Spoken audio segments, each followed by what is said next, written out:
By the way, if you think that what we're going to do now is to discuss a detailed discussion about the merits of their decision, we're not. We are at some time later on going to have a comprehensive series on God's design for sex.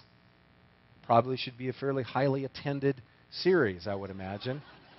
And we will not just cover it in terms of that specific aspect, for the broader specific aspect for which God has designed it, and what that means, and then what it doesn't mean, and so forth and so on. And that will come at a later date. The purpose for bringing this up is to just simply illustrate that not everybody's on the same page as Paul. That there is such a thing as a relationship between, if you fulfill the law of love, you'll end up fulfilling God's moral law, and in doing so, civil law is a no-brainer. That just falls in line.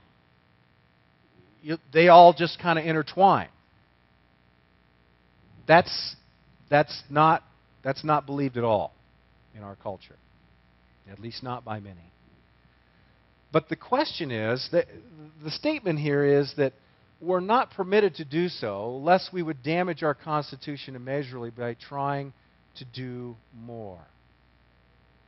I wonder what the Founding Fathers would say concerning this. I mean, they drafted the Constitution. Now, the Iowa State Supreme Court's responding or talking about the state constitution, but nonetheless, the founders and the ones who drafted the federal Constitution, what would they have to say regarding this? We're going to look at, first of all, two quotes.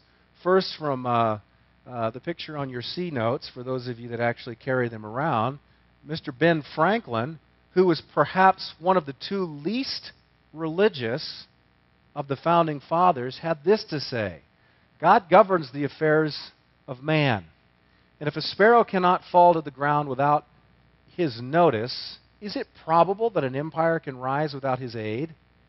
We have been assured in the sacred writings that except the Lord build the house, they labor in vain that build it. I firmly believe this. I also believe that without his concurring aid, we shall succeed in this political building no better than the builders of Babel. So much for Ben's view of the separation of church and state. He didn't get the memo regarding what the First Amendment read. Too busy flying kites with keys on them, I suppose.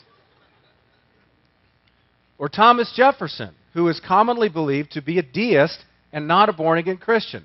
That may or may not be true. Nonetheless, here is what the author of the Declaration of Independence said: God, who gave us life, gave us liberty.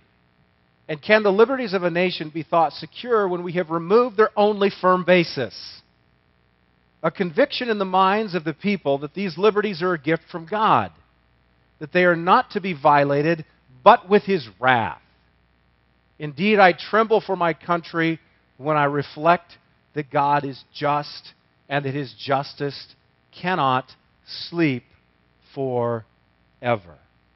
Now, here's the rebuttal to this. I will throw out the common objection. That was then, this is now. We live in a democracy, and a democracy, the people govern or determine how they are to be governed. So what is the will of the masses is to be then law. Is that what our government is? A democracy?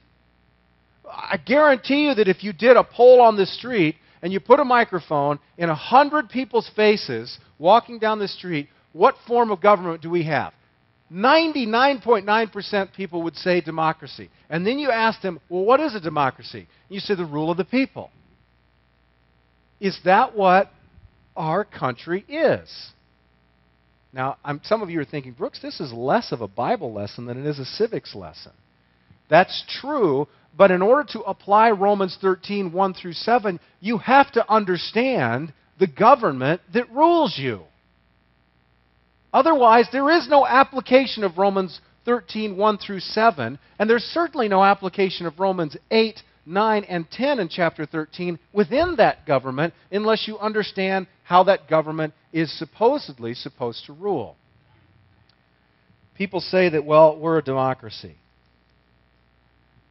James Madison, the wife of the woman who made the delicious cakes and so forth, Dolly, had this to say regarding a democracy. Democracies have ever been spectacles of turbulence and contention, have ever been found incompatible with personal security, the rights of property, and have in general been as short in their lives as they have been violent in their deaths. Well, he just must have been one. He didn't get the memo on what our country really was supposed to be. Or how about John Adams? John Adams said, remember, democracy never lasts long. It soon wastes, exhausts, and murders itself. There never was a democracy yet that did not commit suicide.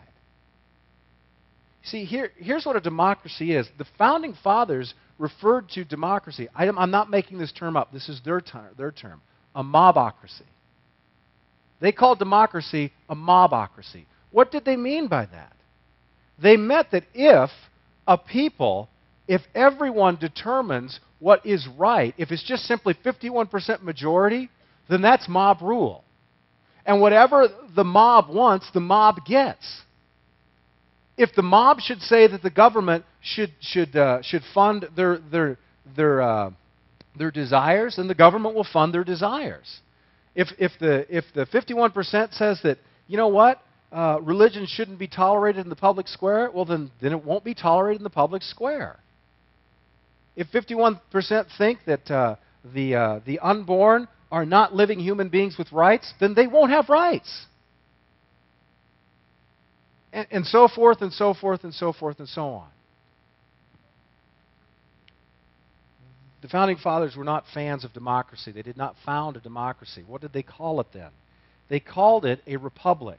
You see, a republic is different from a democracy in that a republic, representatives are elected by the people who then pass law to govern the nation. Now, here's the question. You elect these representatives, and then they legislate law. What determines what laws are passed?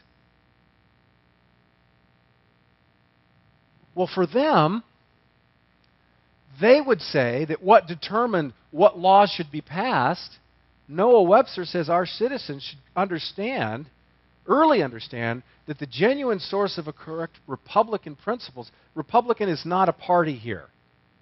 They're not talking about Democratic Party, Green Party, Republican Party. They're talking about republic in terms of a republic.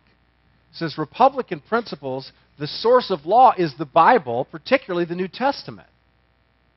He missed the memo on the First Amendment too. Alexander Hamilton said the law dictated by God himself is, of course, this is, for him it's a superior in obligation to any other. It's binding over all the globe, in all countries and in all times. No human laws are of any validity if contrary to this.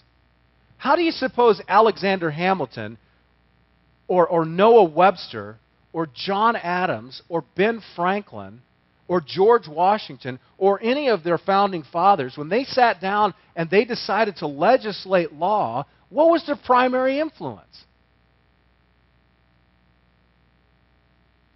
God's moral